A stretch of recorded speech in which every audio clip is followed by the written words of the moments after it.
One day, I'm wandering around at the store after school, and I notice this super soaker. And I'm thinking, I can probably weaponize that. So I grab one and head home. And 10 minutes later, using a candle lighter, some duct tape, and lighter fluid, I've got an improvised flamethrower. Naturally, I have to test it out.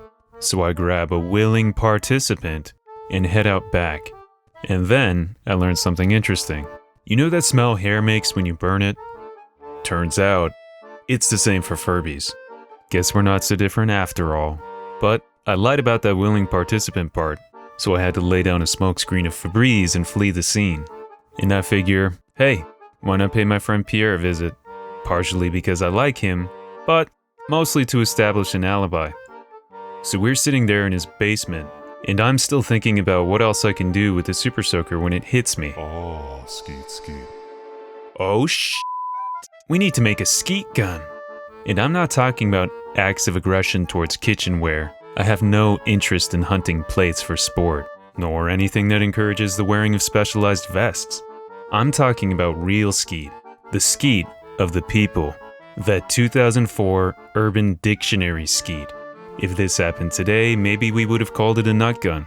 But back then, we weren't nutting. Nobody was nutting. We were skeeting. It was a different time. Our cultural leaders were people like Lil Jon and the Ying Yang Twins. We looked up to them, and as young men, their music served as very literal instruction manuals for how to live our lives. That's just how it was. My hands were tied. So we start looking for some sort of skeet substitute around his house. And obviously, for this stuff to be realistic, there's a pretty short list of criteria. This stuff had to be white, and it had to be thick. First, we tried soap. No dice.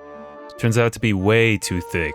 Not impressive, not healthy, not interested. Next, we tried milk, which took us to the other end of the spectrum. It was way too thin and the opacity was all wrong. Had it been whole milk, we might have had something to work with, but this skim shit wasn't gonna cut it. Neither one of these DIY skeet solutions was even approaching the level of believability we were after. And we weren't about to settle for good enough. We need that good. That top tier goo. With the exception of some Elmer's glue, we had pretty much exhausted all of our options at Pierre's place. Plus, all of his stuff was French anyways, so all the soap had names I couldn't even pronounce. So, we had to go to the store. It's worth noting that at this point in time, we were 16 years old. So we had just gotten our licenses, and Pierre had just gotten a new car, which meant we were no longer limited by how far 2 cans of Monster Energy and a couple of skateboards could take us. The threat zone had just significantly expanded. So we go to the store and just start wandering around, not really knowing what we're looking for or where to find it, because it's not exactly something you can ask for help with. Excuse me, we're looking for something, white and, thick. Aisle 3, next to the juice. So we found ourselves, once again, looking at soap. This time though, there was a lot more than just niche French brands to choose from. So we had to do our due diligence and get to scrutinizing. First thing we do, pop the tops. Gotta let that goo breathe a little. See what it's all about. Try to get a sense of its personality. Let it talk to you. Color-wise, we were looking for something between a tofu and a coconut milk, but we probably would have been willing to settle for cannoli cream or maybe even a sea salt. But color was secondary. The consistency was all that really mattered. We knew from our previous experiments that the drip factor was crucial. So we're turning these bottles upside down and timing their drip to make sure they're nice and slow. Looking for somewhere in the ballpark of maybe a centimeter per 10th of a second or some shit. You know, trying to be scientific about this. But again, nothing was up to our standards, and we left the store empty-handed, but smelling delightful. So we're walking back to the car, trying to figure out where to try next. What's that place with like beds and baths, but also more? Bats. That's it! F***ing bubble bath! So we speeds get back into the store, holding hands. And as discreetly as 2 16-year-old boys possibly can, we make our way to the bubble bath aisle. Round the corner and boom! These bottles are looking thick. And you know, it's a very confusing time. Our bodies are going through a lot of changes. You can find a lot of things strangely arousing. Don't think that Pierre wouldn't a bottle. Do not underestimate him. There is no shame in his game. But we snap out of it. We need to focus. We're men of science, and we still have a job to do. We start running them through the tests, and they're passing with flying colors. Drip factor, immaculate. Aromatics, pop the tops. Intoxicating. Not to mention, they've got about 50 different color options. They've got every shade of white known to North America. Star White, Ivory Keys, Picket Fence, Taylor's Chalk, Tanner, Cody, Dylan. The gang's all here, bruh. So we grab a couple bottles, trade them for paper, and rush back to the car to get everything assembled. Super Soakers were built on the premise of all fire being friendly. And I don't think the creators ever imagined they would be used as flamethrowers or makeshift bioweapons, because this thing doesn't have a safety, and it's been sitting in Pierre's car for the last hour, basically just edging, ready to pop off at any moment. So the second Pierre wraps his hands around this thing, it just busts all over the ceiling of his car. I guess his burly baguette breakers were just too much for that little eclair to bear. And now we're sitting there looking like we just had an unsavory encounter with a group of Japanese businessmen. But you know what? It didn't matter, because we had found our skeet. And now, all that was left to do was share our discovery with the world. Hey there, things are about to get messy, so I wanted to take a second use science to preemptively excuse my behavior. Did you know that the prefrontal cortex of the brain doesn't fully develop until somewhere around age 25? It's true. This is the part of the brain that's responsible for empathy, morality, self-awareness, and the ability to imagine long-term consequences. Basically, all the things that make us human. This means that at age 16, you are, essentially, not a human. And non-humans aren't judged by the same standards humans are they? Kangaroos start fights and smoke weed, otters are necrophiliacs, and ducks are rapists. And yet, I've never seen any of them in handcuffs. Have you? I'm not saying you shouldn't be held responsible for the things you do at 16, but I don't need to, because science says it for me. Don't think too hard about it. It's just bubble bath. Back to the story. We're too eager to go somewhere where our faces were not just captured on security cameras. So we figure, hey, why not just try it out right here? So we start scanning the horizon for movement, and it isn't long before we see someone coming out of the store. Belted khaki shorts, tucked in t-shirt, crispy white court classics paired with some socks the same pure milky tone as the calves they're clinging to. Clearly, someone who can handle a joke. Target acquired. So Pierre twists the keys and we start creeping towards the store. Our future friend sees us coming and he stops to let us pass. Very polite. But we too are polite. Pierre plays return the favor, bringing the car to a gentle stop and motioning for him to go ahead. He has no choice but to comply. Good.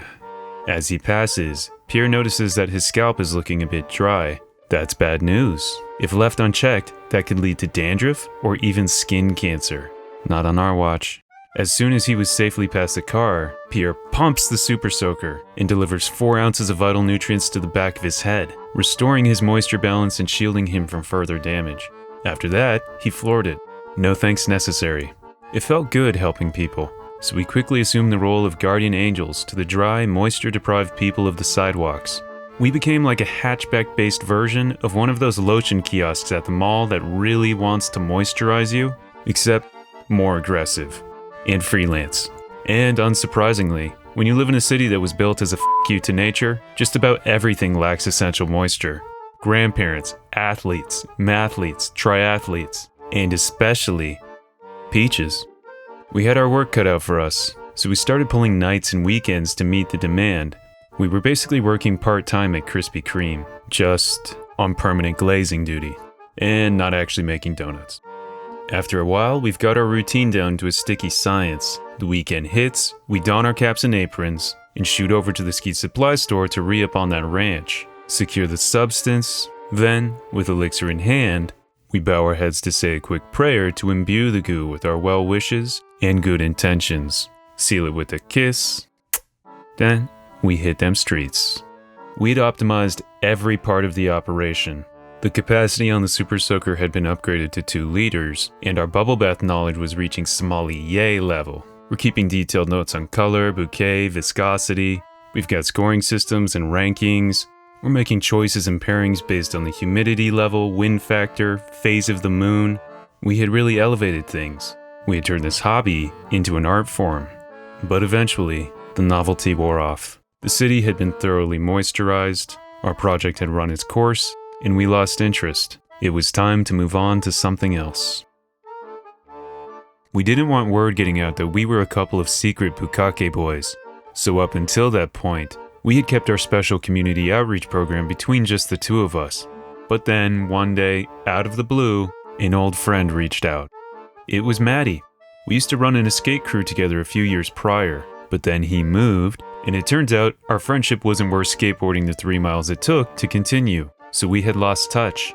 But now, we had wheels, and that minor barrier to the continuation of our friendship didn't feel like so much of an obstacle anymore. Within the hour, he's at Pierre's place and we're picking up right where we left off. A lot has changed since we last saw each other. Our voices are different, we've all got pubes, our moms aren't choosing our hairstyles anymore. We had a lot of catching up to do. So we start swapping stories about what sorts of trouble we've been getting into, and eventually the conversation steers towards the topic of skeet. At that point in time, Pierre and I were about 3 months clean. Any and all desire to send strangers to the semen dimension had completely vacated itself from my heart. But this was Maddie. This felt like a special occasion. So we show him the gun and start recounting our past lives as evangelists, performing drive-by baptisms into the Church of Nut. And naturally, Maddie wants in, but we are completely dry. We haven't seen or touched the white stuff in months. So we pile in the car and head to our usual spot, leapfrog to the bubble bath aisle, gather the goo, and make our way to the checkout. It was Christmas time, so the whole place had transformed into Santa's workshop. And as we approached the register, bubble bath in hand, making plans for a white Christmas of our own, I noticed this elf behind the counter give me a look. He's got a disturbing sparkle in his eye and he's fighting the urge to smirk. Just these for you? Mm-hmm. Did you find everything all right? Yeah. Naturally.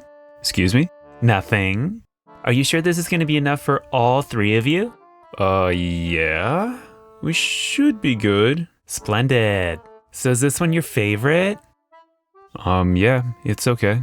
Right. You boys sure buy a lot of bubble bath. Tell me all the dirty details.